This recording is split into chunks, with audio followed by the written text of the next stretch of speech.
Welcome to Tanvi's kitchen. ఈరోజు recipe వచ్చేసి పచ్చి పులుసు రెసిపీని చూపించబోతున్నానండి. మధ్యాహ్నం లంచ్లోకైనా నైట్ డిన్నర్లోకైనా ఒక్కసారి పచ్చి పులుసును ట్రై చేయండి. టేస్ట్ మాత్రం అదిరిపోతుందండి.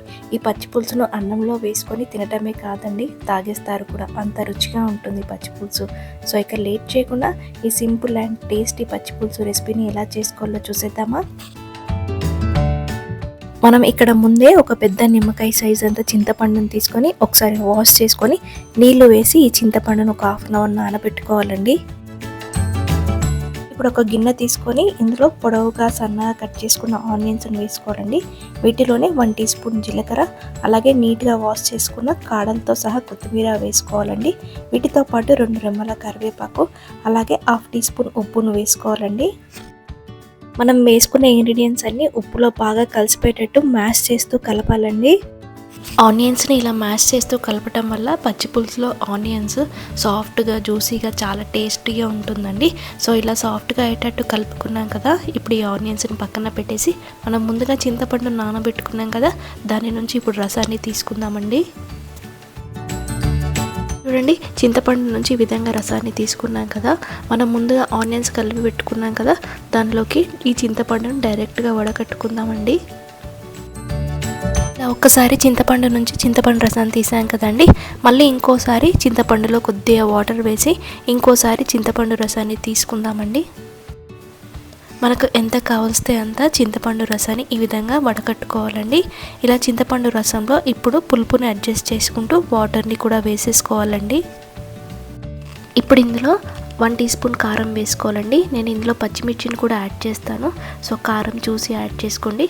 తర్వాత రుచికి సరిపడా ఉప్పు, హాఫ్ టీ స్పూన్ ధనియాల పొడి, హాఫ్ టీ స్పూన్ జీలకర్ర పొడిని వేసుకోవాలండి.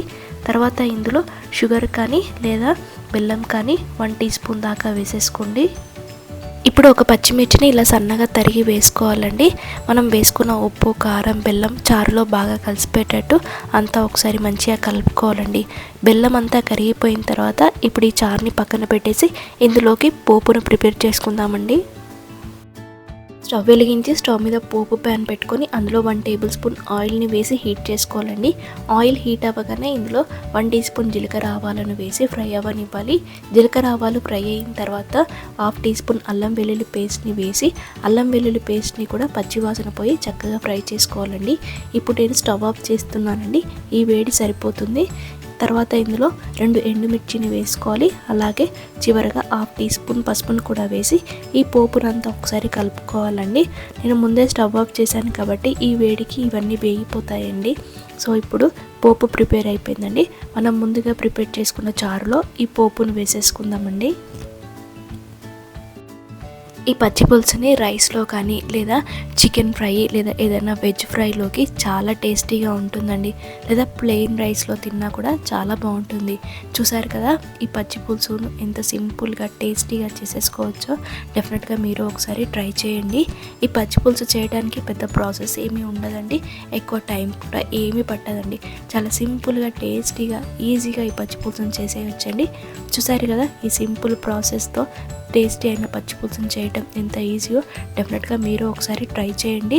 మీరు ట్రై చేసిన తర్వాత మీకు ఎలా వచ్చిందో కమెంట్ చేయండి. ఈ వీడియో మీకు నచ్చినట్లయితే please subscribe to my channel. Like చేయండి, షేర్ చేయండి.